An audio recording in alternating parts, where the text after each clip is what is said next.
Hello and welcome to the Doctors Who podcast. My name is Chris. My name is Brian. And I'm Chip. And we left off last time discussing part 1 of Ascension by Brandon Sanderson. If you have not watched part 1 yet, we recommend you hit the link that's going to be here, I think, and go check that out. So Brian, you were talking about the mists in the daytime last we spoke. I get like this vibe, like a horror movie sort of feel, like, you know, you look out Children of the Corn and... Or Stephen King's The Mist. Or Stephen King, okay. That's pretty on the nose, I like that. But yeah, you look out and it's like, well... Mashadar. Shoot. Looks like Mashanshin. Mm-hmm. But you can feel like there is trouble brewing. Like, when I step outside and I'm in Florida, right? Like, so we don't live in Florida. But when I've woken up and I've been out in Florida, or when a big storm is rolling that happen through, often? You just wake up in Florida. You know, in college it happened more often than you would like to believe it. Yeah. But except my parents, if you're watching, you don't know this. Okay, there we go. Caveat. But like, you just feel like when you get up in the morning and it feels like a storm is coming. You know, it just has that heavy feeling, and it just is more humid, and it feels like the mists are rolling in. I'm wondering if this is either the puppet master of the Lord Ruler or even the Lord Ruler himself coming back through the power of the mists. Again, Ascension indicates some sort of resurrection, like you said last time. So, yeah. Interesting. Or rising to a higher power. Sure. You know, kind of not earthly, but and ethereal, also something. When like I think of water, I think of, again, like humidity, or in Florida. Just in Florida, yes. But America's Wang. Jeez. You're not wrong. Kind of is. No offense to anybody in Florida. No, because we figure half of you are good in Florida. Half. Just don't be Florida man. Yeah, the other guy. Florida man. But when you think of mists, you think of water, you think of where it comes from the ground, it's raised up into the air. I don't know. It ascends. It just yes, but like it feels like that's where water normally goes. Like it starts in a cistern or a well and evaporates, and Okay. I don't know.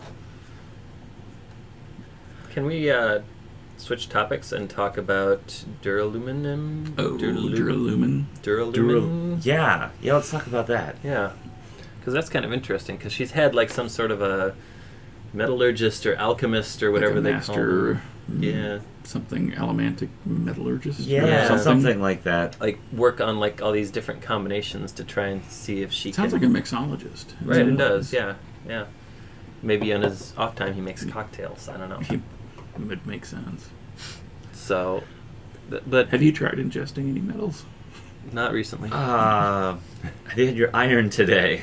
I do make sure I get my iron and magnesium and some other stuff. But can you burn them? No, unfortunately. Okay. Just like your arc reactor doesn't power the house.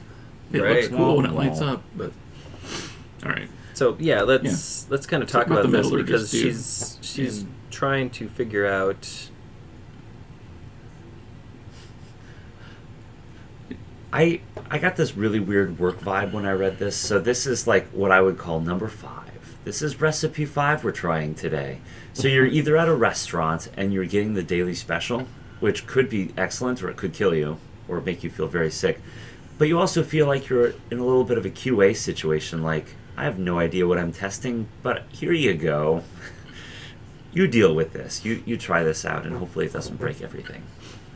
Yeah, because like we know that we have the established metals. You've got iron, steel, tin, pewter, brass, all those, right? Well, then there's the ones that are like paired, right? Yeah. And so what's she looking for with the duralumin? It's aluminum and copper? I can't remember if it's... Maybe. If that was the alloy that they talked about. I thought it was. Mm-hmm. I can't remember. But it had to be like the right percentage of one to the other. Right. And Yeah, so the book says for centuries it had been assumed that there were only 10 elementic metals, the 4 base metals and their alloys, plus atium and gold. Yet elementic metals always came in pairs, a base metal and an alloy. It had always bothered Vin that atium and gold were considered a pair when neither was an alloy of the other. In the end, it had turned out that they weren't actually paired. They each had an alloy. One of these, palladium, the so-called 11th metal had eventually given Vin the clue she needed to defeat the Lord Ruler. Mm-hmm. So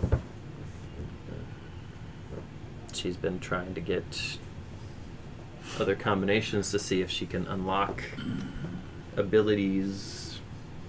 Yeah, because they know they're low on atium, and they know that there are assassins that are going to keep coming, and that if there's another Mistborn, she doesn't have atium, she's hosed, basically.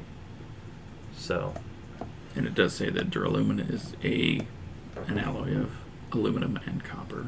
Okay. And she tries it the first time, and it doesn't do anything, but she's not burning any other metals. So Right. she doesn't realize it until she's out with She her tries sword, it out in the field. and then realizes that, oh my gosh, this causes a And huge increase in what I've got. It burns it It's out. when she's but chasing, is it the Watcher? Yeah. Yes, Yeah. yes, through the alley, yeah. Because she can sense him in the window upstairs. Yeah. And it completely burns through every other metal she's burning at the time. It like increases the burn and the power of whatever she's burning. Yeah. doesn't it? But it burns it out. Yeah. So it's like it clearly does something, and it sounds like nothing else that they've tried has produced anything like this before. Have you ever read? Has Sanderson ever talked about how he came up with this whole system? Because it's just No. elegant Well, in the way that I say no like I'm a definitive expert on the topic. I'm not. Well, maybe if somebody out there is, Yes. can comment. But Please do that. I don't know if Sanderson based this on anything, or he is just some metallurgist on the side that kind of has an interest, or but it's just so elegant the way that he has crafted this and put it together and lays this groundwork and these building blocks and just keeps adding to it. And then you've got the Mistborn, but then you've got the what was Sazed, the terrorists, The Terracemen, yeah. the ferrochemists. Yes. So they're able to do To something store with them. metal, but they do it differently. Yeah. So and then it makes you wonder what other things are out there, because I know he's written so many books in this world. And that was something I had completely forgotten about until he was he digging a grave or something? And he had to, he developed into his copper mind or whatever it was. Yeah, and it actually buffed him up. Or one of the ones. He grabbed it from his power earring. Mm-hmm. Yeah.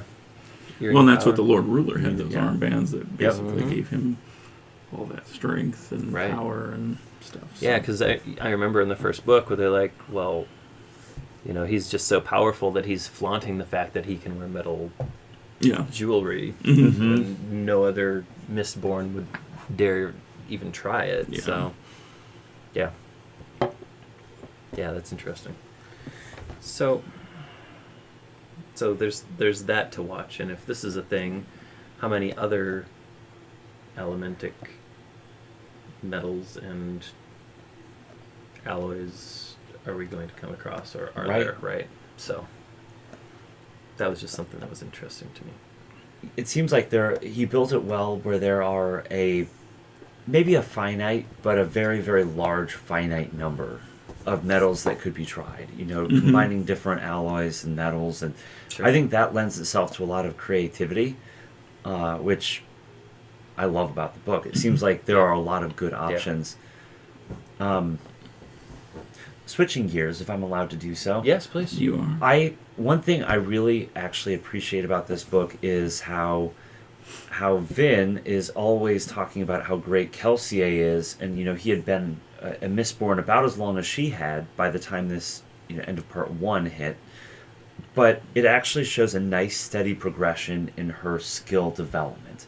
So you go from some shows where the person wakes up overnight and they have these magic powers, or they have these abilities. Or Luke becomes a Jedi after a couple of weeks of training with Yoda. Exactly. We don't know how long he actually trained. Right. But it feels like there's a natural progression here. It feels like real-time learning. When I love that building. she started as just this instinctual user of the metals. She didn't even know what she was doing until Kelsier said, "Here, this is what's happening." And then they started building on that. It's like all the building blocks.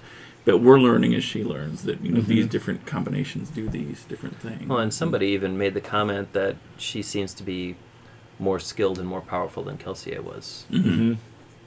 So she's... Yeah, because she can pierce a copper mine and do things that Kelsier couldn't do. Yeah. So, Copper Cloud, right? Copper Cloud, Cloud, yeah. something like that.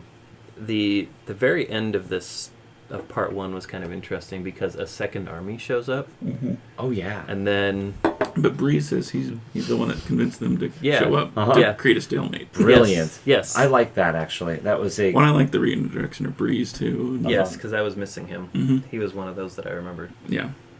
I was like Ham because he's like always had the guns showing. He's got great names for people too. Yeah. You know, Yeah. some books I read, it's like that name's goofy, but Sanderson just nails it with names and cities. And I like that Spook. You can actually understand him now. He'll kinda nice. shit'll break into his Yeah, dialect. his- that was there. kind of nice. I enjoyed his it. country dialect. Yeah, that Yeah. was funny. Yeah, but I think this thing ends with the revelation that there's a second Kandra. Mm-hmm. Well, there's 2 bodies or 2 skeletons they find, right? Or Mhm. Well, 2 the dead bodies. first one was In the basket, it was the his old body, the Yeah. vagabond that was yeah. Yeah. It was the yeah Orsur's. Orsur's, yeah. That's right. And then the second one they didn't know about. So It was a there's skeleton, second one. and so It was fresh. And what it's doing is it's really just creating an extra bit of tension, right? Mhm. Because it's like, okay, well, there's a couple-hour period where anybody who wasn't accounted for could now be a Kandra. Yep. So that could be Ham and Clubs were both unaccounted for. So is it one of them? You know, so now not only do you have these 2 armies sitting outside, but you have this internal suspicion of somebody who I trust and consider a friend might not actually be somebody I can trust and consider a friend right now. Yeah. I hope Ham's not dead. My I know. my fear with a lot of this is, so we knew it was fresh. So Orsura said it smells like bile, it smells like it's fresh, like within the last couple hours. The part that got me with this, that gave me chills, was thinking about if someone were really being secretive, they would not have placed those bones there to begin with. This was intentional. Like, this was a clear message that, hey, you're being infiltrated and we're going to do it on our terms. And it felt really diabolical. Like, Yeah. intentional and slimy, and, like, you just don't know what's going to happen next. So, And from a reader standpoint, it's kind of nice to know that this is the way it was laid out, rather than all of a sudden down the road it's like, oh yeah, this guy was a Kandra. right. There's no clues that he was, but so yeah, I like this too because it adds to that mystery, and like you said, it's just diabolical and dark. And Yeah. So All that we're good just stuff. kind of upping the ante for part 2, which is going to be kind of interesting. Yeah. So when next you see us, we will be discussing part 2, which is entitled, let me get to it here, Ghosts in the Mist. Oh. Not gorillas. Not gorillas? No. Gorillas So- in the Mist was So, I mean, Wow. one can assume that this is that Watcher that maybe is following Vin, and Mhm. who knows what else might be happening. Mhm. So it's definitely going to be interesting to dive into that. That is chapters 12 through 27. So we'll be back with you for part 2. In the meantime, feel free to check out our other content. We just put some information or some episodes up on the Wheel of Time series by Amazon Prime. And we have covered the first Mistborn book as well as several other fantasy and science fiction books. So we suggest that you hit the subscribe button, check out the back library, and stick with us because we will be continuing to move through this book. Thank you for your time. Thank you for your attention. Please use the comments to let us know what you liked or didn't like, and we look forward to seeing you next time.